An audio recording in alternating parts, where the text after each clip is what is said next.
Good morning. Today is Wednesday, February 27th, 2008. We got a lot coming up this hour. Crash tests may have some car makers looking like dummies, but how much does an impact does that really have on car sales? We're going to commercials, but do the results of crash tests really matter when it comes to sales, or do they just make buyers look like dummies? We're going to answer those questions. That's coming up next.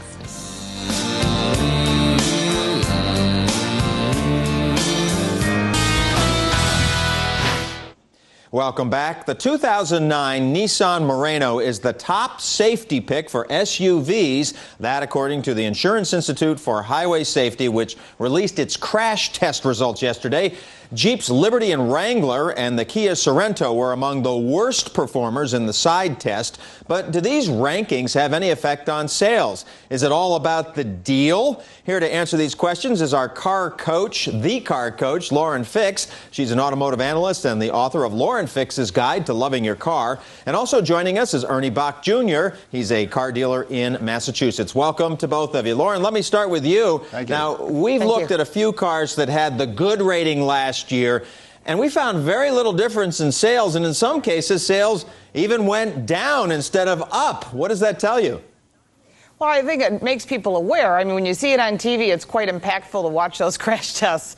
And I think what it makes people think about is, maybe I wasn't considering, to look at the Murano, but maybe now I am. And I was considering an H3, which had, unfortunately, very sad ratings. And so people start to think about these safety features, including side airbags. Are they the full curtain airbags that protect the torso and the head, or are they just those little airbags that aren't really doing the job? So it does impact sales to some point, but not for the total picture. Well, then what's going on there? Is is safety just one feature that people look at when they're buying a car and they like, comfort more? Well, I think number one is when you get into a vehicle and you're going for a test drive, the first thing you look for is visibility. If you can't see out the windows because we're all built differently, then you find a different vehicle. But the same thing is true of seating, comfort, and then safety. So when you look at that, and remember, women are making 85% of the buying decisions. We see this on TV. Safety is a factor. But if the seat's not comfortable and the visibility isn't great, safety's not going to make a difference. So it has to be that. Plus, of course, the payment. Our budgets are not that free to just buy whatever we wish. And as you were talking about the price of gas going up, that's going to be a very big factor. And I got to say, to be honest, for me, safety is probably the number one most important thing. I was in a crash one time with my family, and we had a big Jeep Wagoneer, and thank God for that car. I think it saved our lives. Now, Ernie, you have 5 dealerships up there in Massachusetts, and you've had some of the cars that are in this crash ranking test.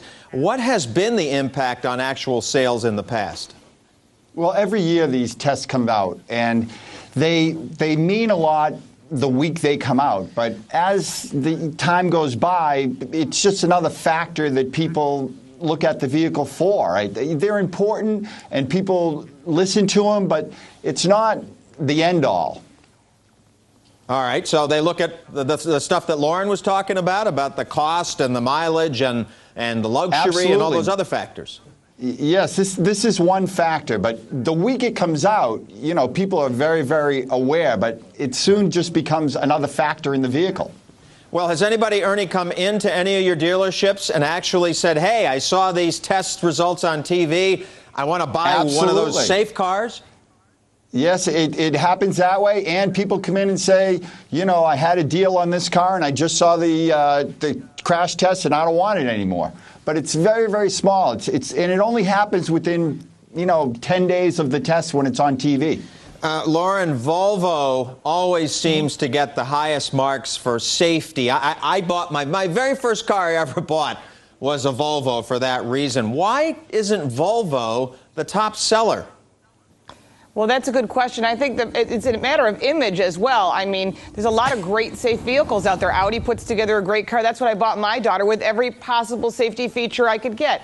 but that's not everyone that can afford to do that. So when you look at the price of a Volvo, you're getting an image, plus you're getting a great quality product with great safety features, and they are very cutting edge. However, Nissan has done a great job coming around. So has some of the other manufacturers, and not everyone wants to buy a Volvo. I mean, that's just not my personal choice.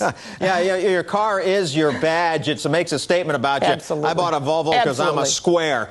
But hey, Ernie, let me ask you, what do you see customers willing to pay for safety? Are they willing to pay up for safety? Yeah, they'll pay for the features that they want. There was an example of the Kia not doing too well on the crash test. Kia has never done well on the crash test, yet, you know, the car sells, people like it. All right. Ernie and Lauren, thank you so much for your briefing this morning. And Lauren Fix's Guide to Loving Your Car hits the bookshelves on May 22nd.